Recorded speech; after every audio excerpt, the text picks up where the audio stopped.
नमस्कार, news city पर स्वागत है आपका। मैं हूं आपके साथ सुहानी मलिक। यूपी की योगी आदित्यनाथ सरकार ने किसानों के लिए एक अहम फैसला लिया है जिससे किसानों की आय दोगुनी होगी। वो है पराली। उत्तर प्रदेश को पराली जलाने से होने वाले प्रदूषण से इससे निजात भी मिलेगी और साथ ही साथ किसानों की आय दोगुनी भी होगी। प्रदेश में पराली से कस्पेन गैस यानी कि सीएनजी का उत्पादन होगा जिससे आय के साथ साथ बड़ी संख्या में लोगों को रोजगार भी मिलेगा। इसके साथ ही जो शुद्ध जैविक खाद है यानी कि ग्रीन एनर्जी का भी उत्पादन होगा। इसके इस्तेमाल से होने वाली पैदावार के सेवन से बेहतर स्वास्थ्य सुनिश्चित होगा।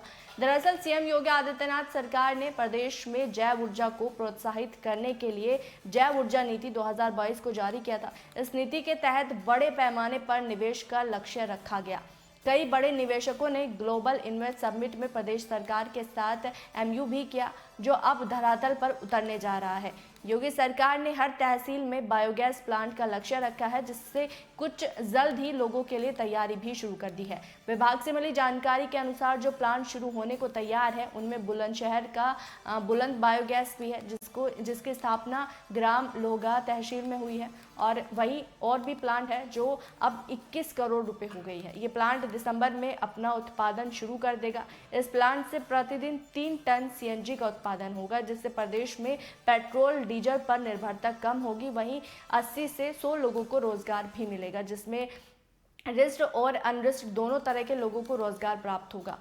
बुलंद बायोगैस के ऑनर अतर ने बताया कि प्लांट में सिर्फ पराली ही नहीं बल्कि पुआल, गोबर, भूसा, गन्ने की मैली जैसे जो सारी गैसों का मिक्सचर बनता है। इसको टेक्नोलॉजी की मदद से सीएनजी को प्योरीफाई किया जाता है। इस प्लांट के लिए इंडियन ऑयल से लाइसेंस मिल चुका है। इस प्रोजेक्ट की सबसे अच्छी बात यह है कि इसमें बड़ी मात्रा में जैविक खाद का उत्पादन होगा और इस गैस के उत्पादन में जो वेस्ट निकलेगा वो 100% जैविक होगा। ये वेस्ट सॉलिड भी होगा और लिक्विड भी होगा। जो लिक्विड जैविक खाद होगा वो प्लांट की ओर से उसे 3 साल तक किसानों को मुफ्त दिया जाएगा और इन किसानों को डीएम या फिर सीडीओ चिन्हित करेंगे जिससे उन किसानों को फायदा हो जो फर्टिलाइजर, डीएपी, यूरिया नहीं खरीद पाते। उन्होंने बताया कि सरकार ने इस प्रोजेक्ट को बहुत तेजी से आगे बढ़ाया है। इसके लिए जैव ऊर्जा नीति यानी कि 2022 लेकर आया था। इसके लिए उन्होंने बहुत सारी सुविधाएं प्रदान की। पहली सुविधा ये रही कि इनके पास LOI लाइसेंस आ गया, वो इसी के लिए आवेदन कर सके हैं। इसके अलावा केंद्र सरकार के साथ साथ राज्य सरकार भी इसमें 75 लाख से लेकर 20 करोड़ रुपए तक की अधिकतम सब्सिडी प्रदान कर रही है। यही नहीं, बिजली पर जो सरचार्ज लगता है उसमें भी 10 साल के लिए छूट दी गई है।